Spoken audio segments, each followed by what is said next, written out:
Guys, so for today's video, yan nga birthday ko nga. Ang ganda ng cake ni Kaiko, no? At yan, pang kandila ko. Hindi po yung susundo yung cake ko. Yan, susundo yung hindi ko alam kung ano yung part. Yan, naka-blow na ako. So, yan nga, nagpipicture na kami lahat.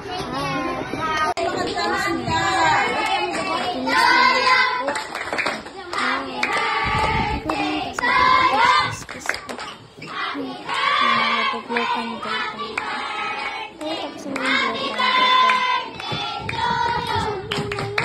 Kasi naman sa pag-aano ng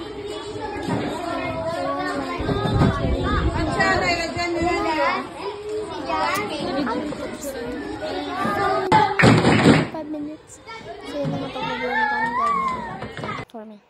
Yan, pa-smile ako. Thank you for watching guys. Bye.